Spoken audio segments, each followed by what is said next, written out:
আমি এসএমএস কতটুকু এলেন তাই সেটুকু বলছি।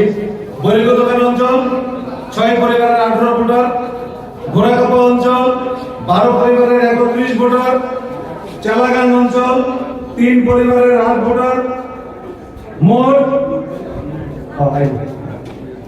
আমি যেগুলো বলছি অঞ্চল নেতৃত্বদের অনুরোধ করছি আপনারা আপনাদের লোকগুলাকে সামনে নিয়ে আসুন।